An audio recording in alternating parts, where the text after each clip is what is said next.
Okay. I know it's been like 3 months since I last recorded a video, but now I am back because a new shield character has been released and I plan on getting her today. Her name is Ineffa and her banner is right here. This is the reason why I've saved up so many primo gems. Plus, I am on 82 pity, 16 times 5 is 80, plus 2 is 82, so I will be getting a 5-star in my very next temple. However, I am on a 50-50, which is not ideal. But before we get to pulling for her, I'm sure you guys have a lot of questions like, how are you at 82 pity, and how/why did you get Shalonen, and where have you been for the last 3 months? Well, let me just give you a quick recap on what has happened since the last episode I uploaded in chronological terms. After building Lan Yan, I did the artifact stream where I farmed the emblem and husk domains for Beidou, Candace, Noelle, and Yunjin. My Beidou is at 56 crit rate, 155 crit damage, and 166 ER. There are some improvements that I need to make, such as getting a better feather, which I will probably just craft, or just crafting another goblet, but this is actually pretty good, so I'm just probably gonna stick with crafting another feather. My Candace is at 22,000 HP with a 38 and 120 crit ratio with 223 ER. I don't know what I'm gonna do with her weapon. I think I'm gonna stick with this for the ER, go Fav Lance, or the Black Tassel. I just haven't decided yet, and the artifact she's on is sort of a support slash DPS hybrid build, with an ER Sands, a Hydro damage goblet, and a HP circlet. I may go full HP and just do Fav Lance, but I'm honestly not too sure yet. My Yunjin got the better end of the stick with 2,707 defense. Crit ratio doesn't really matter, her ER is at 188, which kind of needs an improvement, and she's on the Husk set. Just like Candace, I may change her to an ER Sands depending on how much ER I need with Zhongli, but I don't have Zhongli yet, so I don't know yet. Lastly, my Noelle will be saved for a future episode, so I'm not gonna show her right now. I do have 50 fragile resin left, so I got a lot of wiggle room to improve these artifacts or just to farm for other ones. After the artifact stream, I farmed for primo gems trying to get Yanfei C4 on the 5.5 banner, which is also how I got Shalonen. Unfortunately, after 120-ish wishes, I didn't get a single copy of Yanfei. I did, however, get C4 Faruzan. I also got a copy of Beidou, so yay, Beidou C2, let's go. But basically, after 120 wishes on a banner with 2 shield characters, mind you, I got 1 shielder. The odds of that are astronomical. So I hope you guys can imagine why I stopped recording and can forgive me. Anyways, next was a 5.6 banner, which had Thoma, and I managed to get him with 110 pull, and I shall build him in a later episode. Since then, I've just been exploring, as you can see, 100% Natlan, doing a bunch of quests. As you can see, I've done the Sumeru Archon quest, and logging in daily to get my daily primogems. Other than that, I just made progress on my characters, like upgrading their weapons, or just the weapons that I felt like I was going to use definitely, and upgrading some of the talents to 888 and like 688 and 768, and come on Citlali, 688. So that's basically it, and without further ado, let's go ahead and actually do single pulls, because I am at 82 pity. There we go. I knew it was gonna happen, and look at this. It's going to be Ineffa. Nice to meet you. Let's go! I am Ineffa, a multifunctional robot for domestic application. I am currently equipped with cleaning, cooking, and emotional communication modules. I also have a combat module. So she's basically like Baymax, huh? Alright, well, here's Ineffa, and that felt amazing, because now I have this many primo gems to do whatever I want with it. And just to get it out of the way now, I did think about getting Ineffa's weapon because it's such a great polearm that ascends with crit damage and gives a team-wide lunar charge damage boost. But Zhongli is going to have a rerun soon enough, so I want to keep my primo gems for him, especially considering the fact that I failed getting him last time. There is also the fact that I need constellations for my 4 stars, so I want to save my primos for that too. Now let's go ahead and equip her on a random team and level her up to however much I can, which won't be a lot because I didn't know what materials I needed to farm for. And yeah, I don't have all the maps I need, and it seems like all I can do is level 40 for now. However, I do have some resin, so I may as well use it all for Ineffa. And of course, it's a boss that I've never unlocked the waypoint for yet. How in the world do I even get here? What? There's gotta be an ocean saurian on the coastline somewhere, right? There has to be. Haha, I was right! Onwards we go. And just like that, I'm at the island. Let's freaking go. Never mind, I'm at the wrong island. Okay, well, why do I do this to myself? Can I be any more stupid? At least there's no way for me to drown. Yeah. Alright, now we have reached the correct island. And here is the boss. I will see you guys shortly. After 15 minutes of boss grinding, we can ascend her probably just a couple more times, but the goal is to level 90 her by the end of the video. And it seems like she will just be at level 60 for now. Now it's time to get to the good stuff, her character design. I actually adore the fact that she's a humanoid robot, especially knowing her backstory from the Archon quest, which I did on my main account, not this one. Don't worry, I won't spoil anything.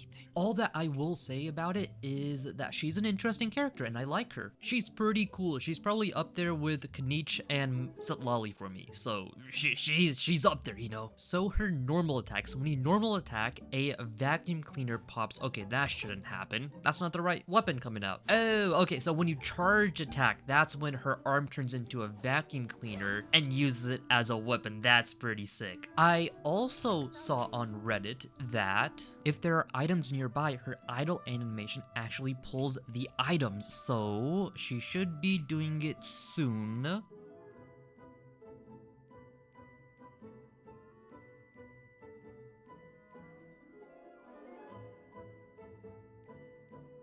Okay, I'm not sure why it's not happening, so do let me know in the comments below, but it should be happening, right? I'm not going crazy. I saw the right thing, right? Anyways, let's get back to what her kit does. Her E ability brings out a cleaning robot named Brigida. And of course, there's also a shield. This is a pretty cool shield animation with, you know, brooms going on. I don't know, it fits her kit, you know? Essentially, Brigida is sort of like Fischl's bird, where it does off-field electro damage, which also does lunar charge damage when the enemy has hydro applied to it. I'll get back to that in a second. Brigida herself is a very big portion of Ineffa's damage, especially because of her skill and this Ascension talent, which gives 65% Ineffa's attack bonus, but this isn't actually 65%, it's like 300 something percent. Yeah, basically, there's a lot to it. Long story short, she does a lot of damage off field, which means that I will definitely be using her. I almost forgot, when you feed her, there is a 30% chance you get a random ingredient. She can't be fed right now, so let me just, you know, do some Alright, there we go, and let's feed her, I don't know, apples, because we have 747, I don't even know how that even happens. But let's feed her apples, and we got cream. Salt, pepper, cream, and spices. See, you know, that's pretty cool if I do say so myself. Build-wise, I am aware 6.0 will have a new artifact set primarily for the Nogcry characters, and one of those sets will definitely be the best in slot for Ineffa, which means I won't be particularly farming for any sets for her for the time being. But the current recommended set for her is either Gilded Dreams, which I don't have, or a 2-piece Glad paired with a 2-piece Wanderer set. So let's just equip this for the time being. And of course, I have to roll some sets, and I hope this actually goes into crit rate and crit damage, and it's going really well right now. Now it's the moment of truth. Another crit roll. Honestly, I'm happy with this. This has enough crit. This is like 30 crit value already. I'm good with this. This is cool. I was kind of doing reverse psychology and it didn't work out. Well, it's okay. I'm scared that I won't have enough fodder to max out this piece, but as long as I just get it to 19, I'm happy enough, because this is just for the time being. Never mind, it's indeed possible, and it's pretty bad, but it's okay for now. Bada bing, bada boom. Our Ineffa is decked out with a horrible crit ratio, but it's fine. Weapon-wise, currently the only good option I have for her is the weapon event, which gives ER and attack percent, but I actually do think the craftable polearm in Nogcry could be a more viable option. It's a risk which I'm willing to take. I could also put her on Fav Lance, but I want to avoid that because I don't think her ER requirements are too high, especially with 2 Electro characters on the same team. Essentially, time will tell. I also may as well mention that I have decided on what teams to play her with. The first being the obvious Lunar Charge / Hyper Bloom team. This means that I kind of need to use her with the only other Hydra character I have, Candace. My only issue with this is that I'm confident that I'll be needing C6 Candace, so that's gonna be really fun to pull for. I did think about replacing Beidou with Lan Yan to swirl Hydro to have more Hydro application, but I unscientifically decided Beidou could be the better option for now since I think she does more DPS. And now that I've given it more thought, for right now, I want to put Ineffa on the event polearm while Candace goes on 5 lands, since Candace is the only Hydro character on the team, which means she is in dire need of ER. Alright, now the second team I thought about is just a classic aggravate team. Of course, Ineffa's kit is sort of useless here because she can't lunar charge, but it is what it is. I'll also replace Lan Yan with Kirara when I get Kirara, but for now, this will have to do as well. From these two teams, I am in favor of the lunar charge / hyperbloom team since I believe it will get better numbers damage wise. I'll test it out eventually in a later video. That's like a later me problem, you know? Actually, there is a chest far in the distance over there, so I may as well just test out this team a little bit right now just to see how it sort of works, you know? First off, apply some Hydro, then use Eon and Ineffa to get lunar charge. Okay, this is very underwhelming. These enemies are incredibly weak. Aha! These enemies should do the trick. Alright, same thing. Apply some Hydro, then go Ineffa E, go to Baizhu so I could press, you know, get some lunar blooms out here. Lunar blooms? What am I even saying? I'm not even speaking English right now. Dang. Okay, but well, regardless, this is not that bad. The damage is promising. I can't tell if it's as good as my Superconduct team, but this is really good, especially considering the fact that I haven't built Ineffa at all. I'll be spending more time with this team because I think it is very promising. And I just want to figure out how it exactly plays, you know? Something that I do want to see is how long the cloud lasts for that does lunar charge damage, because that cloud being up is a very big portion of Ineffa's kit. So let's go ahead and apply Hydro and Electro Charge. So 1, 2, 3 Electro Charges, 4, 5. So let's say about like 7 seconds at least. So there's at least 7 seconds uptime for the cloud, and Candace's E ability lasts for 9 seconds approximately, but she also has her ultimate. So I could go back and forth ultimate and skill to get the most Hydro application, and I think this should be fine without a C6 Candace. Of course, C6 would be more beneficial because, of course, it'll do more damage, but for now, this is good enough, honestly. Anyways, there is something else I wanted to do, which is craft a feather, because this feather needs some true help. And I know a lot of you guys are gonna be like, why would you craft a feather? It's worthless to craft a feather. Well, like I said in the beginning of the video, the rest of my artifacts are really good, and this only costs 1 sanctifying elixir to craft, so it's perfectly fine in my case. Yeah, still 1. All right, let's go ahead and go. Craft it. Oh, we had to press confirm again. Oh, wait, craft it.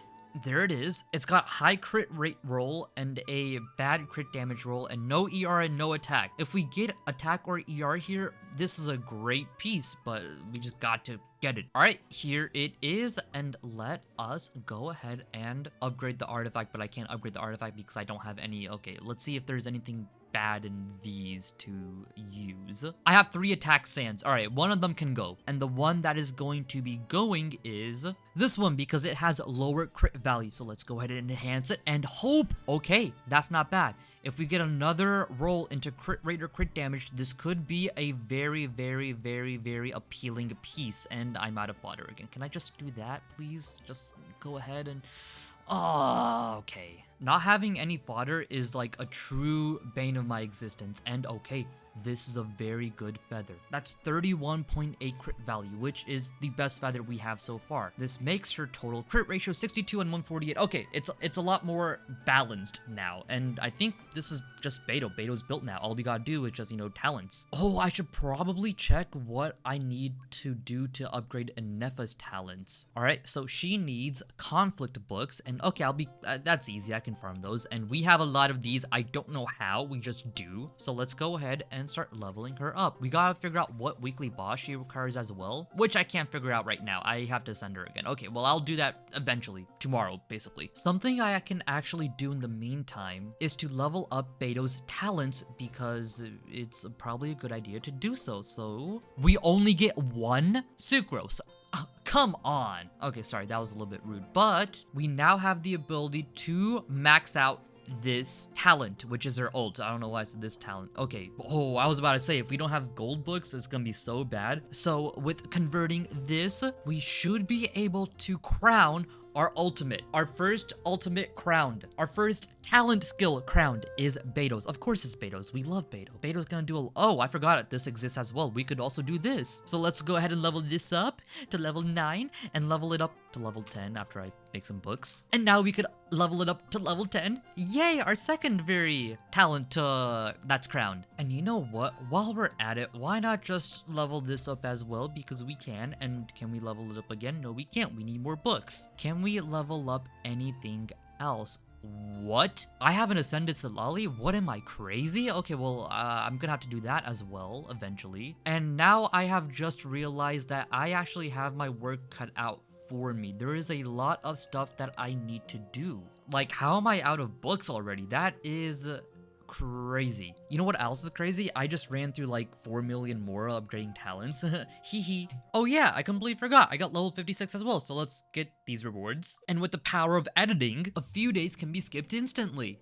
And in these last few days, I farmed everything I need to ascend Ineffa to level 70, and this is going to cut through all of my Mora. But it's for Ineffa, so it is 100% worth it. Only thing is, I'm gonna put her on level 89 because it's going to save me a lot of books and it's going to save me a lot of Mora. So level 89, here we go. And I just realized something. That something is that she ascends off crit rate, which is actually pretty cool. Especially considering the fact that Lunar Charge has the ability to crit whenever you want it to. And let's see if it's a purple. It's not a purple. Okay, I mean, I knew it wasn't going to be, but it is what it is. We can also level up her talents, not that much because I didn't really farm her books, but actually this is a good amount that we could level it up. I didn't even realize I could do it this much. Okay, level 8, here we come. And level 8, boom! Not too shabby if I say so myself. Something else I've been doing in the last couple of days is exploring the rest of Natlan, and I got this region to 100% as well. So that means I have got every single region to 100% in Natlan. However, the problem is that when I was exploring the final region I needed to, I realized a very crucial mistake, which is the fact that with the new update, a new region has been revealed. Like, I didn't even know about this. How did this completely go unnoticed by me? I was just like, you know, doing all the map stuff, and I realized, hey, this red border over here doesn't show up on this side. So I'm like, oh my gosh, there's a whole new region, and I'm pretty sure this is also Natlan. Yeah, it's Natlan. So this is, how do I even get here is the thing. Like, what? But that basically means that I'm gonna have to explore a whole new region because, you know, I have to complete Tona's Flame to get the rest of the Primo Gems it offers. Plus, I'm not a quitter. When I said I'm gonna 100% all of Natlan, I am going to 100% all of Natlan, including this region. The only thing is, I don't know how to get there. And I don't want to build a whole ice bridge, so we're going to swim there. And this way, I can't drown either, right? Because, you know, drowning is bad. This is going to take forever. But a man's gotta do what a man's gotta do. Genshin really knows how to put the mood. It's raining in the background, symbolizing the tears that are crawling down my face because I still have 60% to go. Oh my god, there it is, I see it. We're so close. All this hard work wasn't for nothing. How much do we have left? Just about like, what is this? Why is this here? You could have just done this the entire time. Oh, except invitation, whatever that is. You could have just done this the entire time. This region does not look like Natlan at all, and cutscene of course there is. Alright, well, I'm not gonna be showing any of the quests this place has to offer, but I'll finish it. First thing is first, I wanna know what this entire area even looks like. I guess we have a brand new Saurian thingy that I can indwell in. I hope they're fun to use though. And oh, it goes deeper. Oh, this is a resort? This does not look like Natlan at all. Wow. But you know what? I vibe with it. Oh, you get rewards as well. That's pretty cool. There's a new Bennett skin, which I kind of like. Okay, I'm gonna definitely be getting this on my main account. But there's also a brand new weapon. That's a Claymore with EM, and it's lunar charged base. So this could be a very good weapon because this effect can be triggered once every 15 seconds and can be triggered even when the equipping character is off field, which is great for Beidou. And speaking about Beidou, something crucial I want to bring up is that I have decided that no matter what, I will be playing Ineffa in a Hyperbloom team. Now my problem with this is that I don't know whether I would be using Beidou or Lan Yan in my final slot. I know I said I chose Beidou, but that was unscientifically, and now that I've had more days to think about it, I want to say Lan Yan would be the better option damage-wise. Alright, let me break down my thought process in layman terms, and to do that I have made a spreadsheet. First off, I have found a better free-to-play option for Ineffa, which is the craftable polearm from Inazuma. Its base stat is for EM, so it's good for Hyperbloom, and at a max refinement, it increases skill damage by 12%, and it gives more energy every 10 seconds. Essentially, in my opinion, it is one of the best weapons that I could use for Ineffa. Now, instead of saying what each team is able to provide, I think describing their differences is going to be a lot easier to understand. Firstly, Ineffa may not be using the Inazuma craftable polearm, which results in a 10% damage decrease. Secondly, the Lan Yan team won't have a noblesse user, which will decrease a team-wide 20% attack bonus. Additionally, the new Claymore won't be used since no Beidou, which will decrease Hyperbloom damage. Now, the Lan Yan team does have Lan Yan, which means we have a better on-field DPS, in my opinion, and she can run the Viridescent set, which allows for 40% red shred. So overall, Team 2 could be the one that poses more damage just because of Lan Yan being here, for the fact that she could be a better on-field DPS, and she runs the Viridescent set. But Team 1 could be the easier one to build, and less risky to build because we know that Ineffa meets her ER requirements since there's 2 Electro characters. The risk with Team 2 is that I would need to build a lot of ER, and that could mean that I lose out in some damage. And with all of this said, I think the Beidou team could be the better option for me. And I know this is redundant to say because earlier in the video I said Beidou could be the better option, but now you guys also have this information, so you guys can also give me your opinion on it, which is the biggest reason I did this, and also to actually make the spreadsheet so I could remember it for the future. Nonetheless, it is still a while for us to actually complete the goal of this account, which is to 36 star the Abyss, so we still got a very long time before we actually decide on what to do. One thing is for certain though, the craftable polearm from Inazuma will be needed, and to get that, I need to do this world quest, so I shall be finishing this up and getting the weapon today. And of course, while I do this, it gives me a good opportunity to test this team and get used to it, especially since Ineffa is now built up, at least somewhat. This is the last part of this quest I need to do before getting the weapon. I'm also glad I did this quest because now it will be much easier to explore Inazuma since there's not gonna be any lightning strikes on me. All I gotta do is talk to this guy and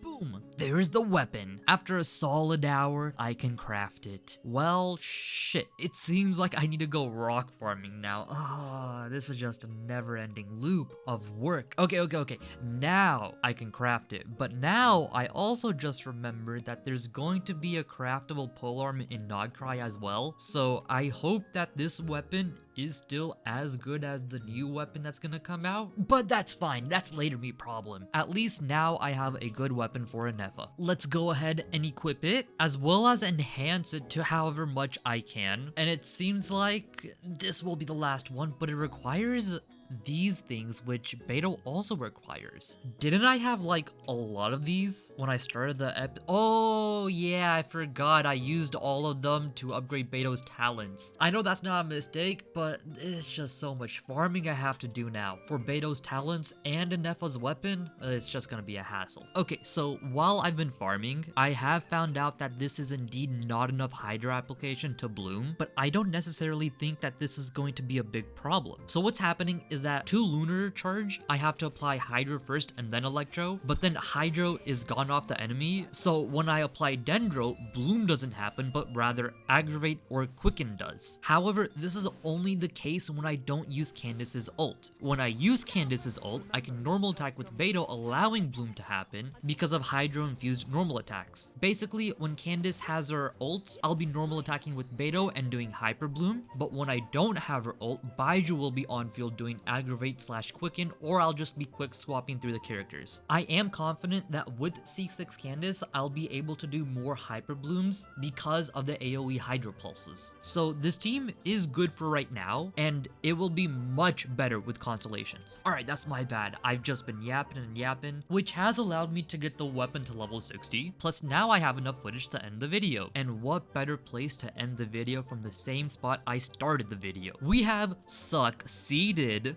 See what I did there? I said succeeded the moment Ineffa's vacuum started to suck. Okay, you guys can unsubscribe for that horrible pun, I'm so sorry. But we have succeeded in getting Ineffa and building her up somewhat in this video. And oh boy, does it feel good to be back. I'm not gonna lie, I did miss recording videos. And don't worry, I've already started making the next episode, so be on the lookout for that in a couple of weeks. And that is it for now. I hope you guys have enjoyed, and I will see you guys next time.